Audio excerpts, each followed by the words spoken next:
Israel has, in fact, punched back at Iran by launching a limited missile attack overnight.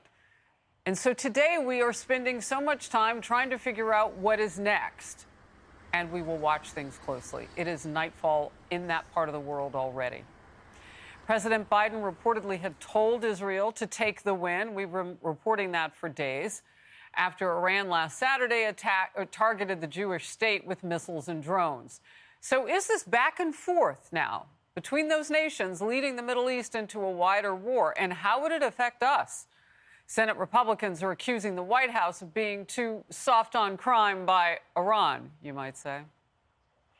President Biden has consistently failed to push back on the Iranian regime. The kind of parade of horribles you just mentioned, Trey, I want to stress is happening because Joe Biden has projected weakness all around the world. Make absolutely no mistake.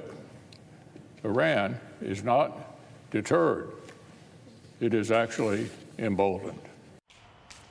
A New York Post opinion piece with this headline: instead of pushing regime change in Israel, Biden should support it in Iran. It argues every approach to curtailing Iran from its threats and behavior toward Israel and other countries has failed. A future U.S. administration can make it clear to Israel that America supports undermining and overthrowing the Tehran dictatorship.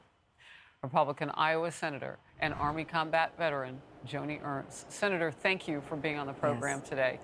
First of all, are we inching our way closer to a wider war in the Middle East?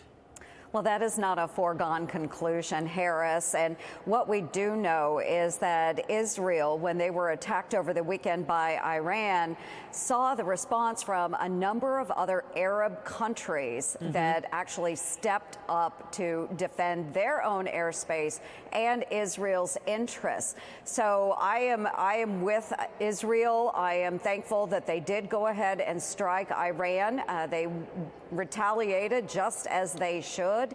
But what Iran needs to keep in mind is that there is a very strong group of Arab nations that do support Israel. They don't agree with the attacks by Hamas on October 7th. They are in the Abraham Accords. We know that Saudi Arabia is trying to move forward with their own plans with Israel to strengthen ties. So I think Iran needs to be very careful about this. They need to think carefully. But President Joe Biden's got to step up. He can't continue to appease Iran. Well, look, so far he only knows 4 words: don't and take the win. And none of those words are helping the situation. But what does it mean when you tell an ally to just take it when an enemy hits that ally? Well, it's absolutely unacceptable, in my opinion, Harris. President Joe Biden shouldn't be bowing down to the Iranian regime. He shouldn't be telling the Israelis how they should be fighting their war. What he should be doing is saying, Israel, we will stand shoulder to shoulder with you. Whatever you need, we're on call. So we haven't seen that, but my message from Congress and from many of my colleagues, both Democrat and Republican, is that we stand with Israel. We will always stand with Israel. Is it complicated for the president now with all of the protesters in the streets calling him all sorts of names like Genocide Joe? Look, we saw an uncommitted vote in Michigan. The politics of this for President Biden, are they dicey, or is the actual right thing to do pretty easy? And maybe he should take the win. Right. The right thing to do, Harris, is always easy. But of course, President Joe Biden is not choosing to do the right thing. When you do the right thing, you have a clear conscience. But he is bowing down to all of these far left extremists that are now even saying we are Hamas. This, again, is unacceptable. This is America. We don't allow terrorism to reign.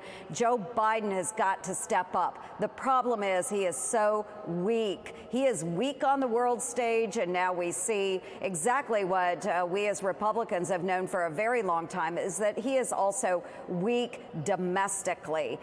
So this is a great opportunity coming up in November. We do need to see a change in administration. We did not see these same issues in the previous administration under President Donald Trump.